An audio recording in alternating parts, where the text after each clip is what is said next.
Subscribe to the channel before we begin, because what we're about to cover is one of those pieces of forgotten practical knowledge that once you understand it, you'll never look at waste the same way again. People throw this material away every single day without realizing it was once a foundation of soil building, animal husbandry, and land survival across centuries. If you care about history, self-reliance, and real land wisdom, this is essential viewing. People discard cardboard as useless trash, but for soil builders, farmers, and historical husbandry systems, it is one of the most effective soil-restoring materials you can find for free. Long before plastic packaging, farmers layered plant fibers, bark sheets, and paper waste directly onto soil to suppress weeds, feed microorganisms, and rebuild exhausted land.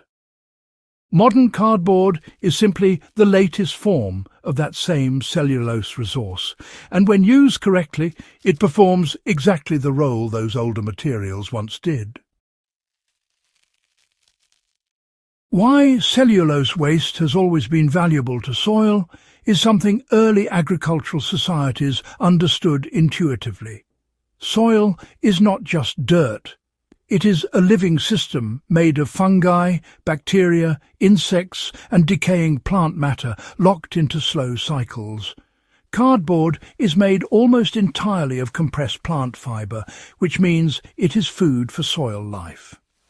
When laid onto the ground and kept moist, it feeds fungi first, then bacteria, then larger organisms like worms.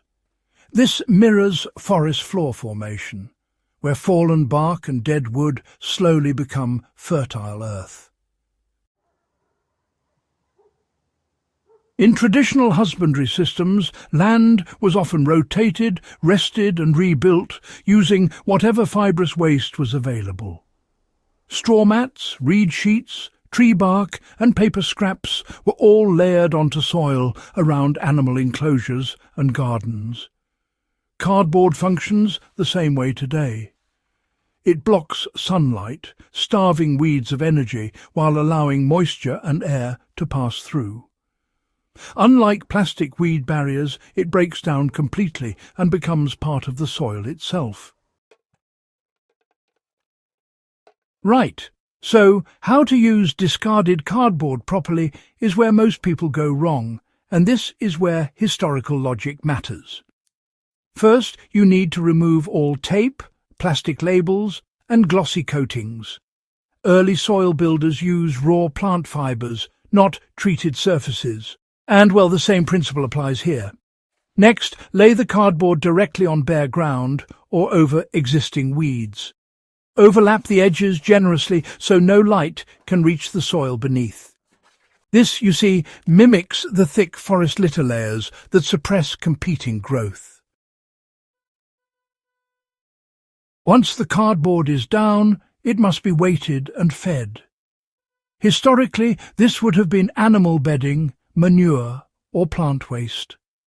These days, you can cover it with compost, old hay, leaves, wood shavings, or even soil scraped from another part of your land. Moisture is critical. Wet the cardboard thoroughly so it begins breaking down immediately. Within weeks, fungal threads will colonize it, binding the soil underneath into a stable, moisture-holding layer. The benefits for husbandry are profound. Around animal shelters, cardboard layered beneath straw reduces mud, absorbs moisture, and slowly composts underfoot. This technique was unknowingly used in old barns, where paper sacks and bedding accumulated year after year, forming deep, rich soil beneath livestock. In paddocks and pens, it can rehabilitate compacted ground by encouraging worm activity and preventing erosion. In gardens and grazing edges, cardboard allows you to convert poor ground without tilling. Tilling is a modern habit, not an ancient one, and, well, it destroys soil structure. Cardboard sheet mulching preserves existing microbial networks while smothering invasive plants. After 2 to 3 months, the soil beneath becomes darker, looser, and easier to plant into. Roots push through softened cardboard remnants with no difficulty. Historically, the slow release of carbon was essential to soil fertility. Cardboard provides exactly that. While fresh manure supplies nitrogen, carbon sources like cardboard balance the soil and prevent nutrient loss. This pairing was common in traditional farming, where animal waste was always mixed with plant matter before being returned to the land. If you add manure directly on top of cardboard, you recreate this ancient balance almost perfectly. Even in dry or degraded landscapes, cardboard excels. It reduces evaporation by shielding soil from sun and wind, a technique similar to bark mulching used in arid farming cultures. Over time, the soil beneath holds water longer, reducing irrigation needs. This is not theory. It is observable within a single growing season. The long-term effect is soil that behaves more like living earth and less like dust. Fungal dominance increases, which supports perennial plants, trees, and forage species. Worm populations multiply, creating channels for air and water. Over years, repeated applications can turn hard ground into productive land without machines, chemicals, or expense.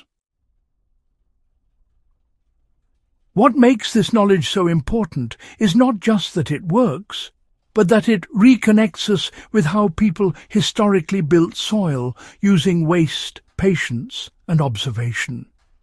Nothing was discarded if it could return to the land.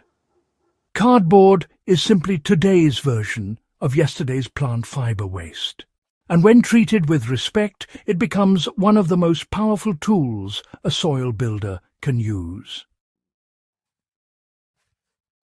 If this kind of grounded, historically rooted knowledge matters to you, subscribe to the channel and share this with someone who works the land or studies the past. These are not tricks or trends. They are practices that endure, and understanding them keeps real husbandry knowledge alive.